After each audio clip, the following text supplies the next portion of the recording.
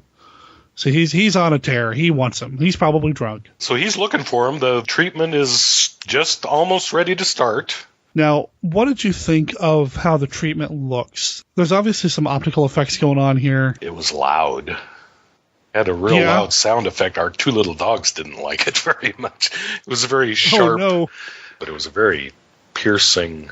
The sound was loud. It was just kind of like a little ray, a little canicular ray, I guess. But what did you think?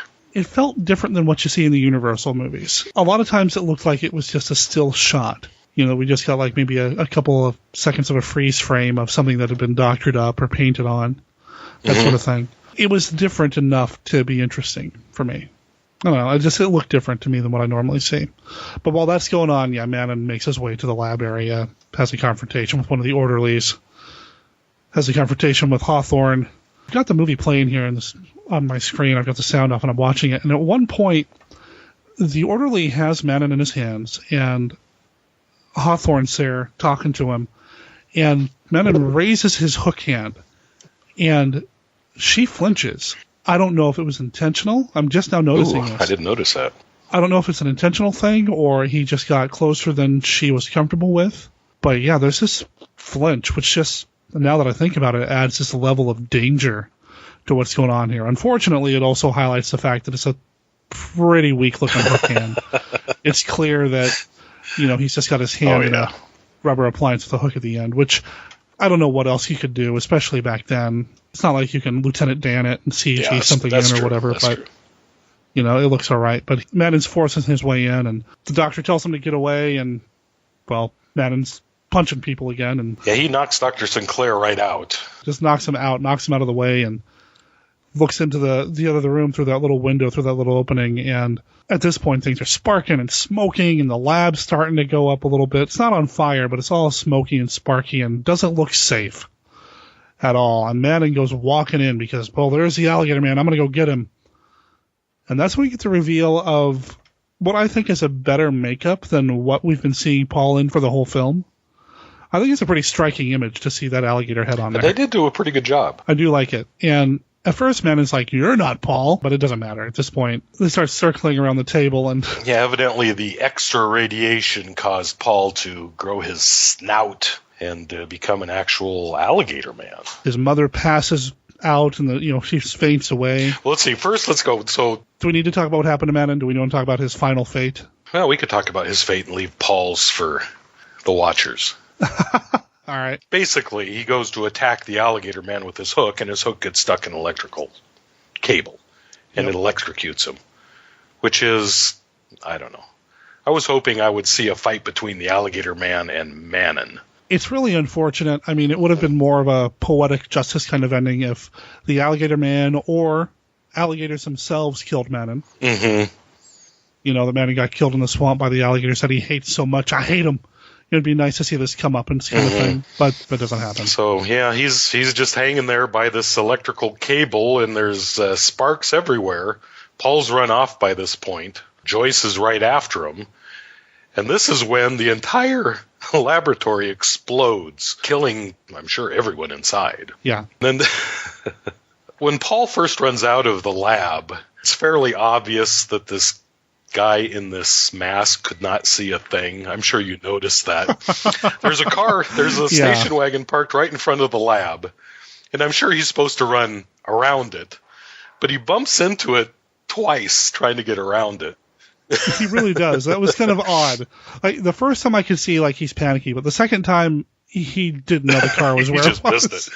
And then if you look as he's running, you'll see several times when he just falls over things. But he's running through the swamp. Joyce is chasing him. And this is where Paul finally gets to see himself.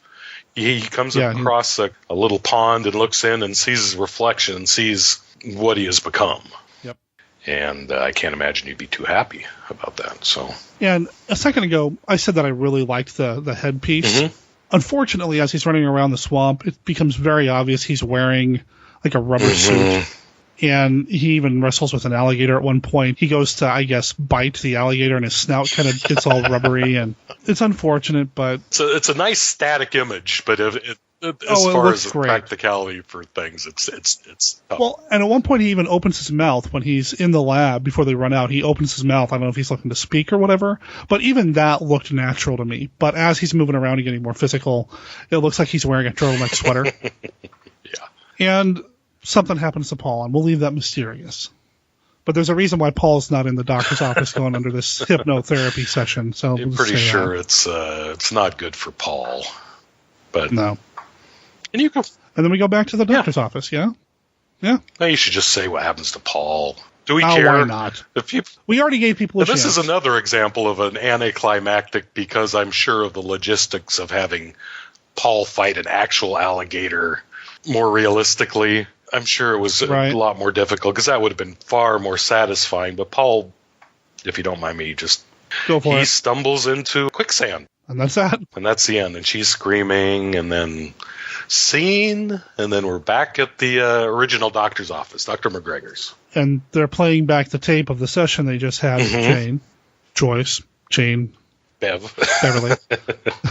And there seems to be this question, do we tell her, do we try to cure her, or do we just let her go on with her life because she's clearly happy? And I don't know, I kind of like the idea that it's open-ended. They don't really tell us how they're going to end the story.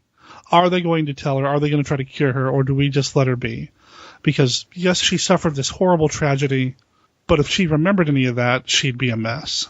And I like the open end of it. Even though we didn't need the framing device to make the movie work, I still like that it ended that way. That gives you another level to think about, as opposed to just an alligator movie. But, yeah, I don't know about the... Is it ethical? I don't know. Probably not. That said, I mean, I ended up really liking this movie. It's been a long time since I've seen it, and I had forgotten about Lon Chaney's involvement. I guess when I think about the movie, at least up until the last time I watched this, I thought he was more in it. I really thought he was more in the story, but he's not. He's really only in the movie for a handful of scenes, and he's kind of a plot device for the most part.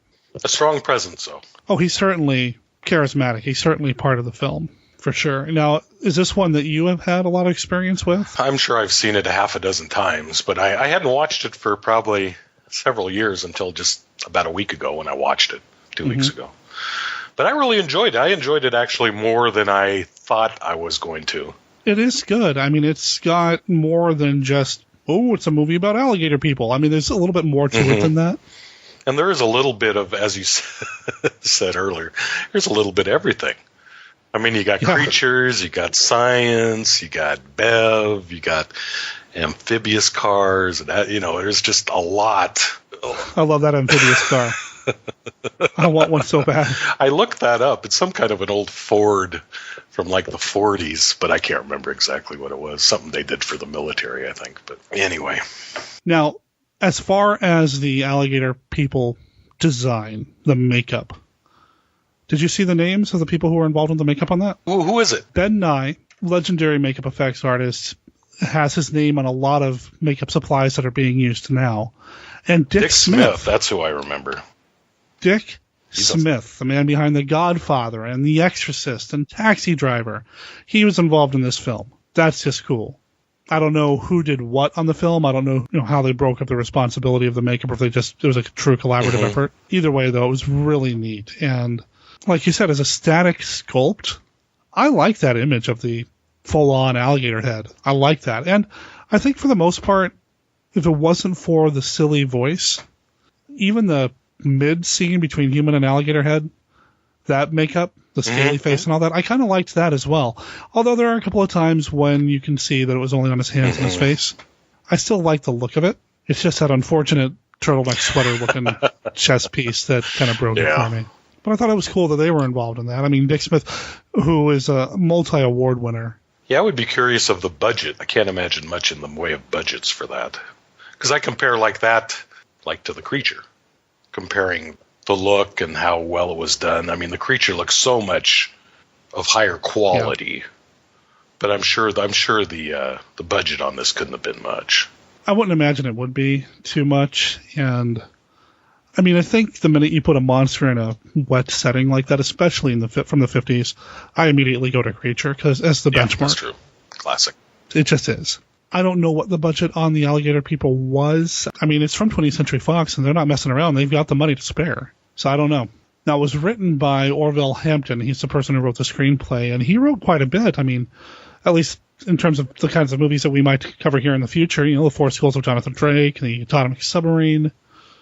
He also did a lot of television, a lot of westerns, and a few other things here and there. But it's kind of cool that he did some other movies that we might revisit down the line. And he won an Academy Award, and he wrote The Underwater City, starring Julie Adams. Amazing. I know. The Underwater City. I remember. I think I vaguely... Wasn't that a... Boy. It was from 1962. And this guy who is trying to design moon bases is contracted by a group to design a base underwater instead. And Julie Adams is the doctor on the project. And I love it. Love it. It's a great film. But yeah, I mean, you've got this guy who would go on to win an Academy Award, or excuse me, nominated for an Academy Award, working on the Alligator People, which is pretty cool. Oh, and he also wrote Rocket Ship XM, which is a fun film as well. Well, there are definitely a lot of different movies, even if we just talk about some more Bev movies. Yeah. It conquered the world. What is it, Kuruku? Beast of the Amazon? Kuruku. Yeah, that's right. That wasn't a very good one, though. Well, I didn't like the ending, but maybe we'll get it. You've seen it, of course. It's been a while, but yeah, I've seen that one. And she was also in Swamp Women. What was the first Beverly Garland movie that you saw that you're like, oh, I like her? I'm sure it was It Conquered the World. She was platinum blonde, another super strong. You know, it's kind of a triangle between her, Lee Van Cleef, her husband, and the creature, It. You know, she's obviously was very threatened by It, and she took matters into her own hands. That's what I like. She did. Did you get together with your doctor friends and talk about how pretty she was after you saw the movie? All my ex-Tarzan doctor friends. Yeah. That's probably, you know, I'm to be honest, I haven't seen a ton of Bev. I've probably seen only a half a dozen of her movies, but all this, you know, I've seen her. I remember from, this is probably before your time, but My Three Sons, she was the mom. Do you remember My Three Sons? Was she? Yeah, towards really? the end, the last 3 seasons, she was the mom.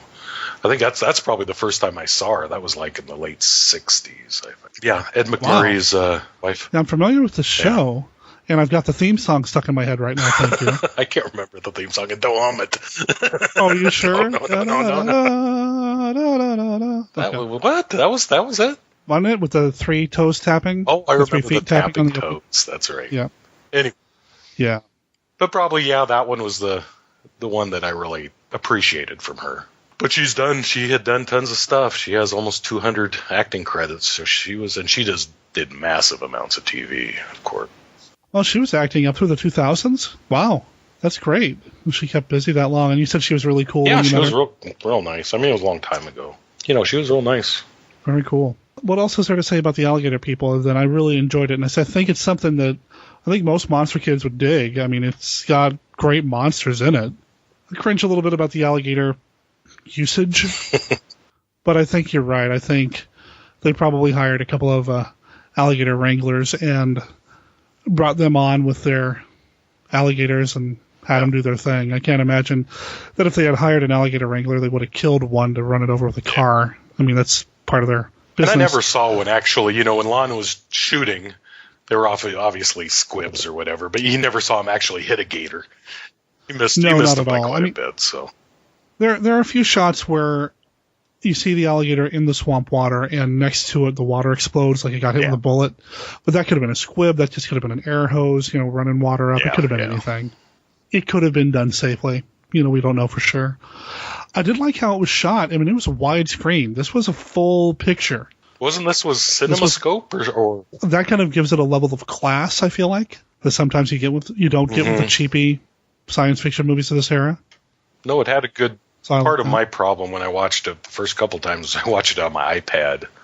And that cuts it all down for some reason. It cuts it off. Oh, does it it? really narrows it. Last night I watched it on DVD with Mona. And yeah, you can tell it makes a big difference. When you can see the whole scope of the picture like that, it makes a big difference. So, well, and the cinematographer was the same guy who did The Fly. So, I mean, it's somebody who's used to shooting monsters. That was Carl Struss was that man's name who did that. And I think this was actually released as part of a double feature with one of the Fly I think it was with Return of the Fly, I believe. Yeah, during its initial theatrical run. Now, you sent me an interesting link the other day when we were talking about this movie. I think this is cool because I had one of these growing up, an Atari 2600. Sure. Most kids of our age probably did. I loved my Atari 2600. I would race home from school to play it and had my favorite games. I don't know if this game would have ever become one of my favorites if it was ever released, but they were talking about putting out a game based on the Alligator People. Yeah, they actually, in 1983, they wrote the code. It never got released. I sent you a link. It's kind of an odd little game where you actually play Joyce, but you play her as a syringe, and you chase around alligators on kind of a Ms. Pac-Man kind of screen. Yeah, it's this weird playing field area. It's bizarre. You have to looking. inject them to turn them back into people. It's kind of cool. But yeah, never released. And it was undiscovered for a long time, according to this website at AtariProtos.com. A prototype was discovered in 2002. Wow. I mean, it's the Atari 2600. It's not like the graphics are amazing. And really, this game could be anything. And this website even says at one point, when it was discovered, they thought it was the Planet of the Apes game. That's right. Which also looks pretty... I mean, that looks kind of like the E.T. game, actually, now that I look at the Planet of the Apes game. Huh. Yeah, this Alligator People game, 20th Century Fox wasn't happy with it. It was dropped. Nobody seemed interested. This is from John Marvin, one of the programmers at Atari. Nobody seemed interested. We would play test games, and sometimes they wouldn't make it out because of the play test, and that one didn't make it out because it was a little bit too slow-moving for the kids that played it. Too easy for them. But I guess there was like a moving maze in it, that sort of thing. Yeah, it's just a little oddity, kind of a neat little connection. I mean, it was 1983. I don't know if that was out before or after they started doing video games based on movies for the Atari. It's just odd that they would tie a video game to a movie from the 50s. It's like, that's true. I mean, this is almost 30 years later. But that's probably part of why it didn't make it past the test phase, because who cared what kids of 10 back then knew about the Alligator People movie? Not too. And at this point, too, I mean, it's not like people can go out and buy it on DVD and watch it. Maybe you see it on TV late night, maybe with a horror host even, but other than that, what experience do you have with this film? So it's just a weird movie to adapt. Oh, well. I'm looking through Bev's other movies to see what else there is. Oh, that's why you got real quiet. Oh, the Neanderthal Man. She has a small part in that. I forgot about Not of This Earth. So that's one we could talk about someday. I think that's kind of hard to find, though. The remake with Tracy Lords you can find. But the original, Netflix, I don't think has it. I think it's kind of hard to locate. We'll see. Well, that's a cool one. I mean, it's another Roger Corman film. It seems like she did a couple of Corman films. Yeah, all of the movies that she did that had... I mean, it looks like she did a handful of these monster movies, which I don't know if back then in the 50s there was a stigma attached to them, but it seemed like she did a handful of them. Well, next time we do another Beverly Garland film, we'll just have to have you back and we'll go through and do some of those. You mentioned Karuku, Beasts of the Amazon, not being very good, but it is written and directed by Kurt Siodmak, who I really like. He's the guy who wrote The Wolfman. Oh, sure. I don't recall the movie terribly well. It's another tropical setting with a monster, but if I recall, the ending is somewhat anticlimactic, but I don't want to say too much because I'm not positive. Didn't end the way I thought it would have, but we'll watch it. I'd be happy to watch it sometime. Fantastic. Well, I was watching this movie. Derek knows, and maybe the people who listen to the podcast know, I'm kind of a fan sculptor. I was okay as a kid as doing art, so I kind of started doing a little sculpt. I've done a couple for the show. I did Island of Terror, right? The Silicates. Yeah, the Island of Terror sculpt. And then I did a Matango sculpt.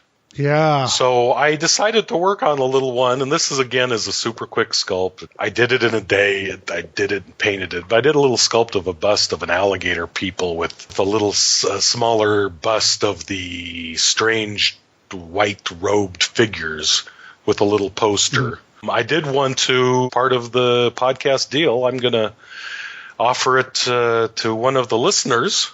Now we just have to decide what to do. I'd like the listeners to work a teeny bit to get this. So how does this sound, Derek? We've watched Matango, which is about metamorphosis, and we watched this about a man turning into an alligator. Why don't we have people email in if they could morph into any animal, like an alligator person. Well, not alligator, because we just talked about it, but a different animal. Right. What animal would they want to start to emulate, and what would their reasoning be for wanting to do that? How's that sound? That sounds good. I like that. So it's That's like, cool. I'd like to be a bird because I could fly, but we always appreciate the most imaginative responses. So try to come up with something awesome. I like and it. We'll just, I like that a lot. We'll do another way, and then we'll just give away this sculpt. I'll just keep it here, and I'll just mail it out from my location. I'll put a post up, a picture for Derek to put up so you can see what you're getting, whoever wins. Sounds good, So man. that should be, and, it turned out okay. It's just, you know me, Derek. Yep, I do. Tom's a perfectionist, and I appreciate that because I've got a few of his pieces here, and I love It never them. turns out, And I love the work. out good enough, though, Oh, I like them, though. Yeah, I'm not going to complain about them. I love them. So anyway, but it's just fan art, so hopefully somebody will appreciate it. But so send in, think about what creature and why. There you go, and we'll send that into monsterkidradio@gmail.com. And we'll just collect some entries, and here at the end of this episode, I'll mention the deadline, and I'll probably mention this again. So thank you, Tom, for your generosity on this. I think it's really cool that you've been doing this artwork for the show. Oh, it's my pleasure. So. I'm happy to do it, Derek, and thanks for talking. I loved talking to you about one of my favorite so-so movies. I don't want to put it in I was going to say, well, my top, but it's not in my top 10 or 20. So of all the Beverly Garland films. where does it rank? Well, I haven't seen that many. It Conquered the World is one. This might be two. Not If This Earth was good, though. It was really good. You and I should watch that. But this is right up there. It's a good movie. Twist my arm. Right, I'm Twist my trying. arm.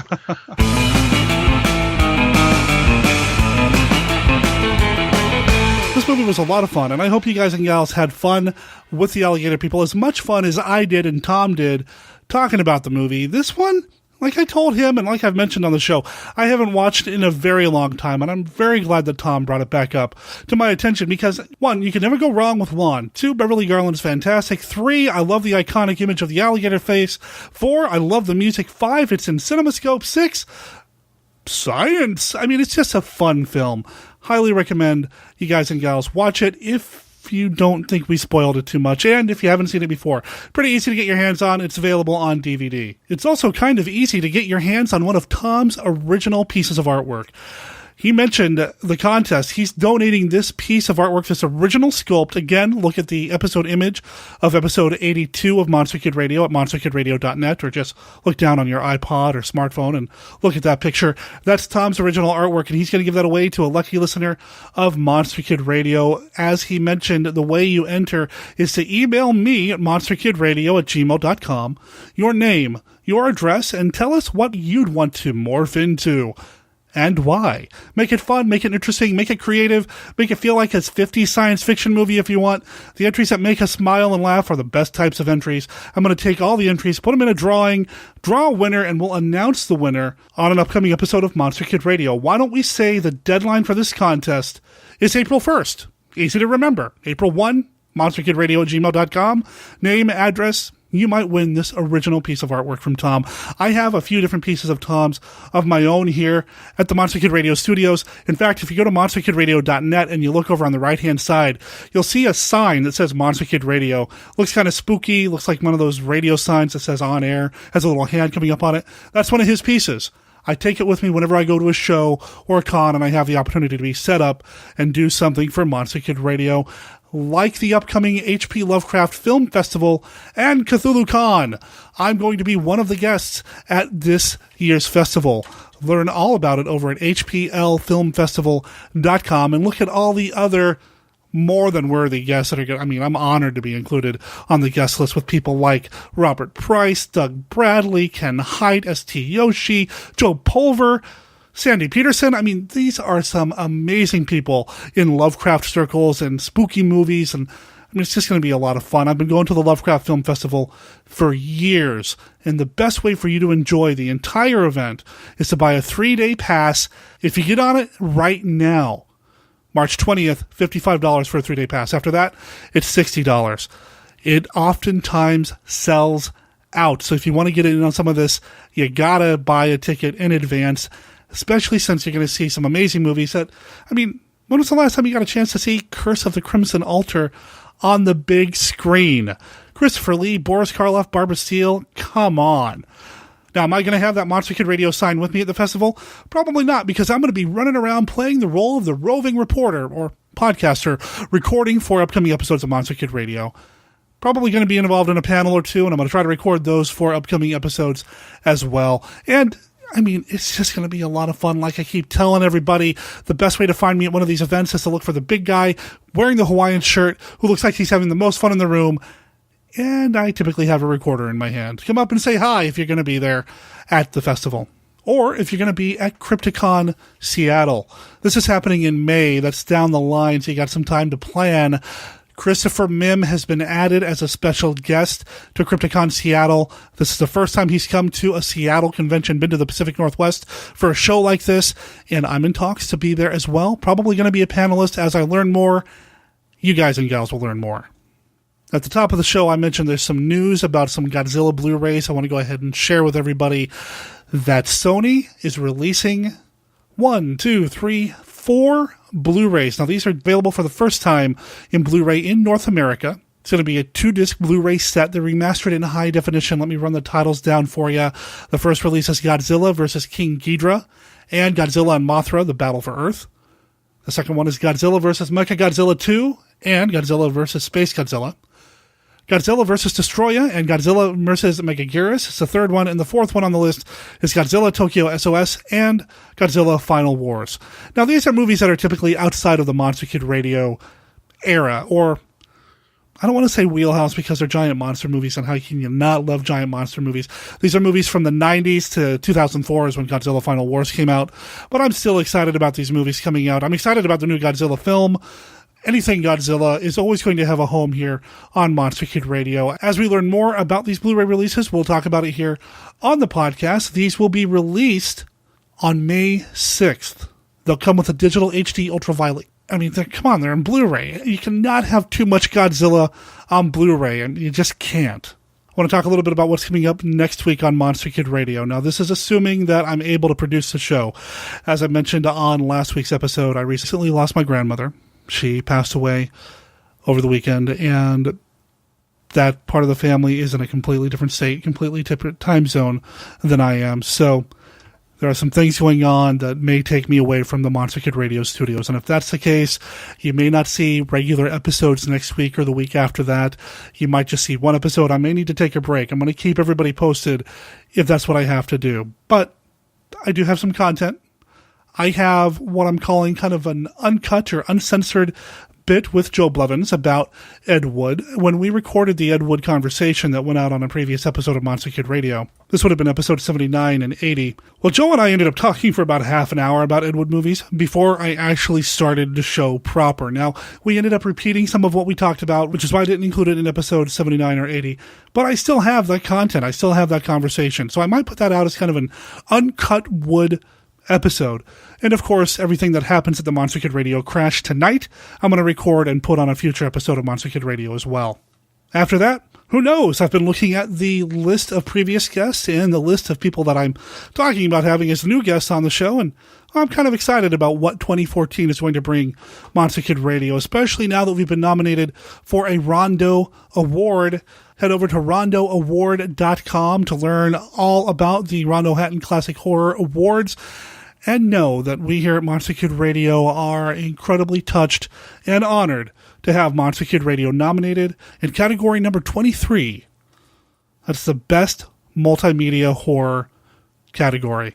We're listed there amongst a handful of other podcasts and multimedia horror producers, and I have to tell you, I either listen to or watch a number of these productions on a regular basis, and just to have Monster Kid Radio in the mix is an honor and a thrill. I'm going to recommend that everybody go over to rondoaward.com. Vote for your favorites in every category. And if I can make a humble suggestion, perhaps when you're looking at category number 23, the best multimedia horror category, I know I'm going to vote for the podcast that happens to rhyme with Schmonster Schmid Schradio. Just saying. Also, under the Best Independent Film category, I'm going to be voting for the movie The Giant Spider because, well, Christopher R. Mim, he's family, man. He's one of the Monster Kid Radio originals. He was one of the very first guests that we had here on the show, and The Giant Spider is a fantastic movie. Now, you do not have to complete the entire ballot to vote, but you are going to want to go through the entire ballot to see what you missed last year when it comes to classic horror, because there is always something.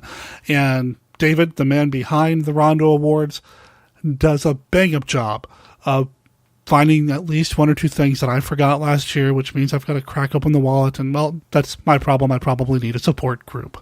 Monster Kid Radio is a registered service mark of Monster Kid Radio LLC. All original content of Monster Kid Radio by Monster Kid Radio LLC is licensed under a Creative Commons Attribution, Non-Commercial, No Derivatives 3.0 Unported license. Of course, it does not apply to the song El Condor Pasa that belongs to the Dead Rocks. It's on their album International Brazilian Surfs. You can find it on Amazon, or look up the band at their website at deadrocks.com.br. Thanks for them for sharing their music with Monster Kid Radio, and thank you for listening.